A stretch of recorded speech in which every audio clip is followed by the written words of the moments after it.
YouTuber Manish Kashyap को Bettiah court में पेशी के लिए लाया गया। मनीष कश्यप जैसे ही बेतिया स्टेशन पर उतरा, वैसे ही समर्थकों की भारी भीड़ ने मनीष पर फूलों की बारिश की और जमकर नारा लगाया।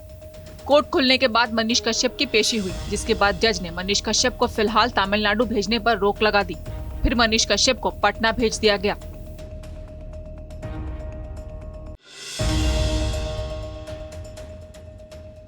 चिराग पासवान ने बिहार के सीएम नीतीश कुमार पर करारा हमला बोला। उन्होंने दावा किया कि विपक्षी दल नीतीश कुमार को संयोजक बनाने के लिए भी तैयार नहीं हुए। साथ ही उन्होंने ये भी कहा कि राहुल गांधी को सुप्रीम कोर्ट से जब से राहत मिली है, तभी से सीएम नीतीश कुमार के सपनों पर पानी फिर गया है। उन्हें लग रहा था कि विपक्ष के संयोजक वो बनेंगे, लेकिन राहुल गांधी ने बाजी मार ली है।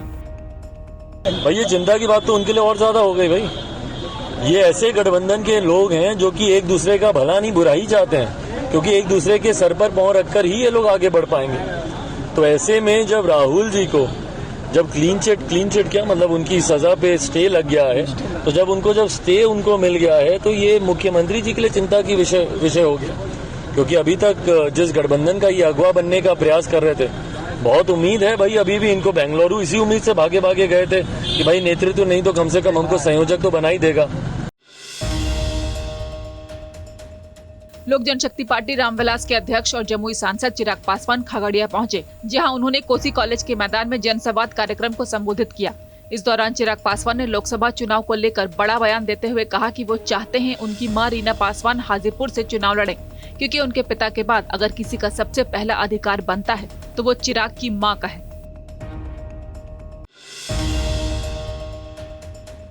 कांग्रेस नेता राहुल गांधी की संसद सदस्यता को बहाल कर दिया गया। इधर राहुल की संसद की सदस्यता बहाल हुई और उधर कांग्रेस दफ्तर और 10 जनपद के बाहर समर्थकों का जश्न शुरू हो गया। संसद से लेकर सड़क तक कांग्रेसी अपने नेता के पक्ष में आए फैसले का जश्न मनाते नजर आए।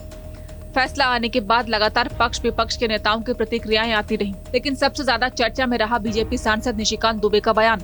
निशिकांत दुबे ने कहा, मनोरंजन अब लोकसभा में वापस आ गया है, आप और हम मजे लें। निशिकांत दुबे के इस बयान पर कोई वार पलटवार हो, इससे पहले ही बीजेपी नेता रवि किशन का बयान सामने आ गया, जो इससे काफी मिलता जुलता था। चुनावी रणनीतिकार से नेता बने प्रशांत किशोर जनसुराज यात्रा के तहत इन दिनों समस्तीपुर के पंचायतों का दौरा कर रहे हैं। अपनी यात्रा के दौरान वो केंद्र और राज्य सरकार की नाकामी के बारे में लोगों से बात कर रहे हैं। इसी दौरान उन्होंने एक बार फिर से सीएम नीतीश कुमार और ललन सिंह पर जोरदार निशाना साधा। उन्होंने कहा कि नीतीश अपनी अंतिम पारी खेल रहे हैं और इसके बाद उनके सारे गणित फेल हो जाएंगे। नेताओं को जब लगता है कि उनकी कुर्सी नहीं जा सकती, तब उनके भीतर अहंकार आ जाता है और वो अहंकार की भाषा बोलने लगते हैं।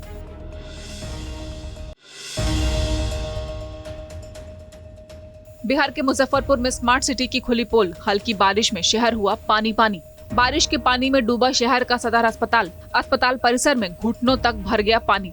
अस्पताल आने जाने वाले मरीजों को भारी दिक्कत का सामना करना पड़ रहा है। मुजफ्फरपुर की इस हालत के लिए लोग मेयर और नगर आयुक्त को दोषी ठहरा रहे हैं।